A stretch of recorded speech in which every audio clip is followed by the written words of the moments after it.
Hello, everyone.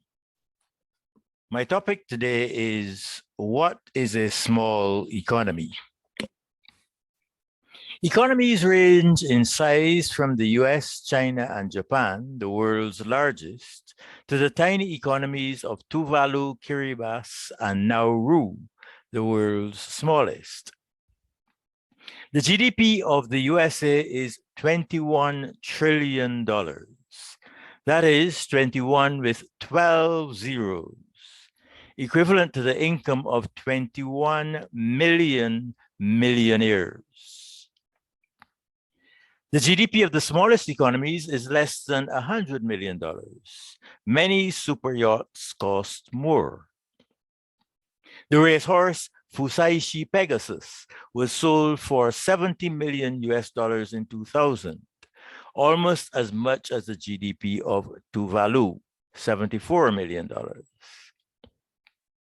Leonardo da Vinci's painting Salvator Mundi was sold for $450 million in November 2017, more than the GDP of any of the 9 smallest countries in the world, among them Anguilla and Montserrat.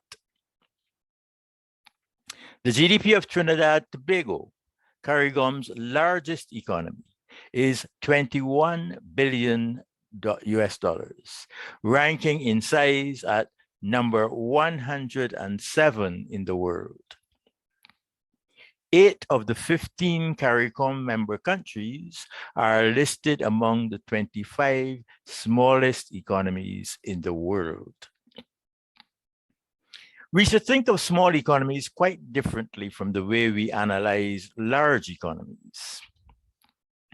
An autonomous nation is what we have in mind when we think of a large economy, an entity which produces the full range of consumer, intermediate, and investment goods and services which the population needs to buy.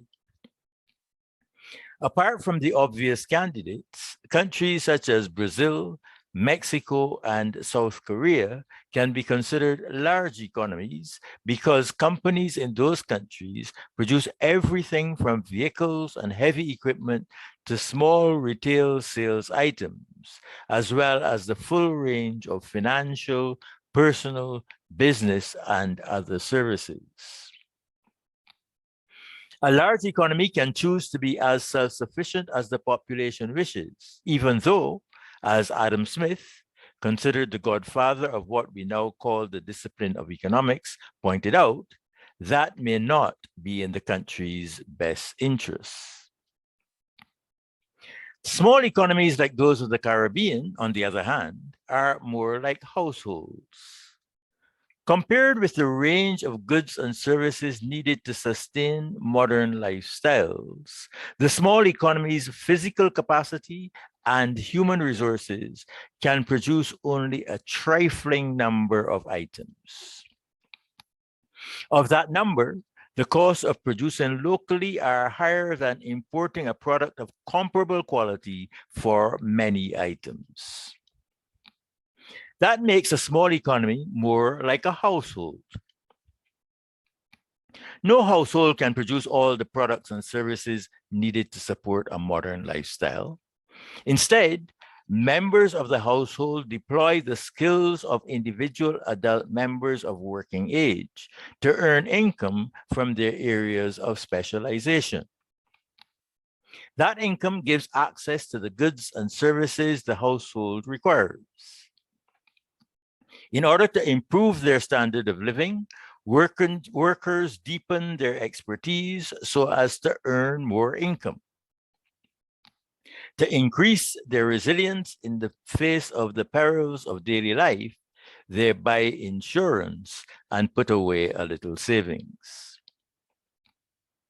Just like the household, the small economy uses its limited resources and skills to sell a very few export items and services, the most common of which is tourism.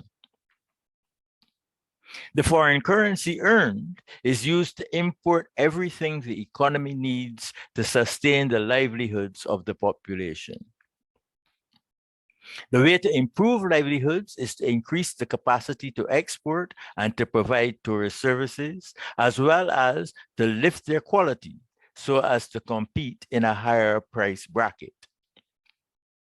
Increasing foreign earnings also provides the means to strengthen the resilience of the country, because with higher incomes, the population can afford to purchase adequate insurance to cover against perils.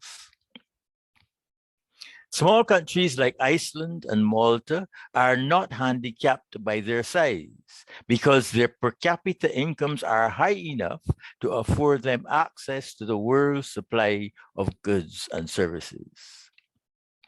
Their populations do not consider themselves at greater risk from natural disaster and climate change than do those of the US and Europe, because they can afford similar access to insurance services and other forms of mitigation as do the continental populations. There is no sharp dividing line between small countries and large, and all countries, even the largest, will benefit from transactions with the wider world.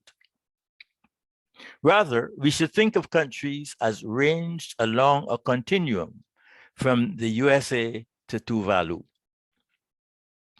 The closer the country is in size to Tuvalu, the more its strategy for development and resilience should resemble that of the household, focusing on international competitiveness and increasing the capacity to earn foreign exchange.